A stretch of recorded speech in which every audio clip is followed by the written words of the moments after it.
Welcome to Akilandeswari சமையல். இன்னைக்கு உங்கள் அகிலாண்டீஸ்வரி சமையல்ல வெஜிடபிள் பிரிஞ்சி சாதம் செய்ய போறோம். அதுக்கு என்னென்ன பண்ணிருக்கிறேன்னா, ஒரு 4 ஸ்பூன் எண்ணெய், 3 ஸ்பூன் நெய் விட்டுருக்கிறேன், 2 கிராம்பு, 2 பட்டை, 2 ஏலக்காய், ஒரு பிரிஞ்சி இலை, ஒரு அன்னாச்சி பூ சேர்த்தேன். அதை நல்லா வாசனை வர வரைக்கும் வதக்கிட்டு ஒரு 10 முந்திரி பருப்பு சேர்த்திருக்கிறேன். அது கூட ஒரு பெரிய வெங்காயம் சேர்த்திருக்கிறேன். 4 ஸ்பூன் எண்ணெய், 3 ஸ்பூன் நெய், 2 பட்டை, 2 கிராம்பு, 2 ஏலக்காய், ஒரு பிரிஞ்சி இலை, ஒரு அன்னாசி பூ சேர்த்துட்டு ஒரே ஒரு பெரிய வெங்காயத்தை இந்த மாதிரி நீட்ட வாக்குல சேர்த்திருக்கிறேன். அதுக்கப்புறம் இஞ்சி பூண்டு நல்லா ஒரு பெரிய ஸ்பூன்ல 3 ஸ்பூன் ஆகிற அளவுக்கு அரைச்சு வச்சிருந்தேன் ஃப்ரெஷ்ஷா. அந்த இஞ்சி பூண்டை சேர்த்துக்கலாம், நல்லா வதக்கணும்.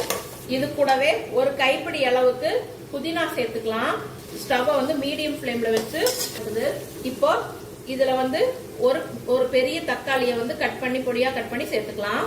சேர்த்துட்டு நல்லா வதக்கிக்கங்க. 1 டம்ளர் பாசுமதி அரிசி எடுத்திருக்கேன் நான் இன்னைக்கு.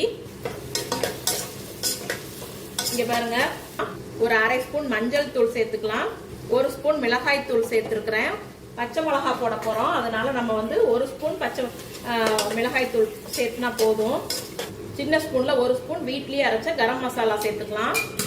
சேர்த்துட்டு நல்லா வதக்கி விட்டுருங்க. இப்போ இதுல ஒரு 2 பச்சை மிளகாய சும்மா ரஃபா இப்படி உடைச்சு போட்டுக்கலாம்.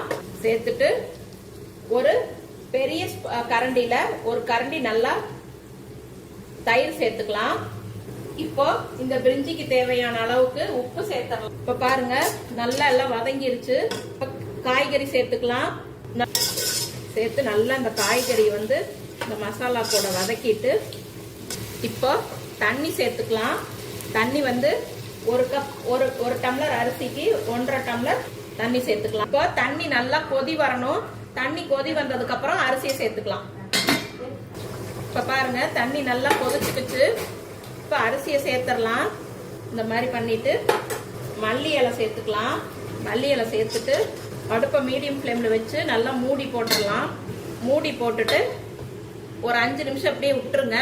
இப்ப பாருங்க, ஒரு தடவை நல்லா பெரட்டி விட்டுக்குங்க.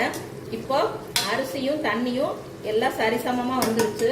இப்ப சாதம் எப்படி ரெடியா இருக்குன்னு பார்க்கலாம். இங்க பாருங்க, எவ்வளவு சூப்பரா ரெடியா இருக்கு பாருங்க. நல்லா அரிசி ஒன்னோட ஒண்ணு ஒட்டாம பாருங்க, அடியும் பிடிக்காம சூப்பரா ரெடியா இருக்குது. ஒரு கொஞ்சம் கூட அடி பிடிக்கவும் இல்ல, கொஞ்சம் கூட அரிசி உடையவும் இல்ல. நான் சொன்ன அளவுகளோட இந்த மாதிரி செஞ்சு பாருங்க. வாங்க தட்டுல பரிமாறிக்கலாம்.